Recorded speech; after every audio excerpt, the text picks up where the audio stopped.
الله وبركاته. بسم الله الرحمن الرحيم والحمد لله رب العالمين والصلاة والسلام على إمام المتقين نبينا محمد وعلى آله وأصحابه أجمعين والتابعين له بإحسان إلى يوم الدين. اللهم اجعلنا من هؤلاء المتبعين المحسنين يا رب العالمين يا سميع العليم.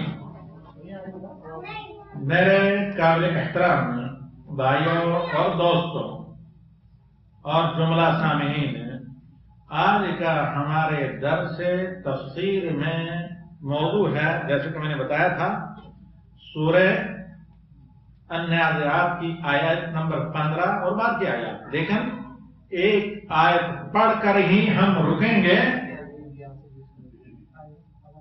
ایک آیت پڑھ کر ہی ہم رکیں گے ان آیات کی تمہید پر، اور پورا آج کا درس قرآنی قصوں سے متعلق بعض مفید باتیں یا ایک انٹروڈکشن یا فارورڈ کے طور پر ہوگا، جسے عموماً قرآنی قصوں کا مقدمہ آپ کہہ سکتے ہیں.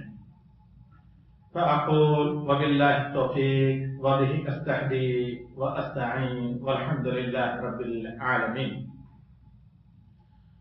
أعوذ بالله من الشيطان الرجيم.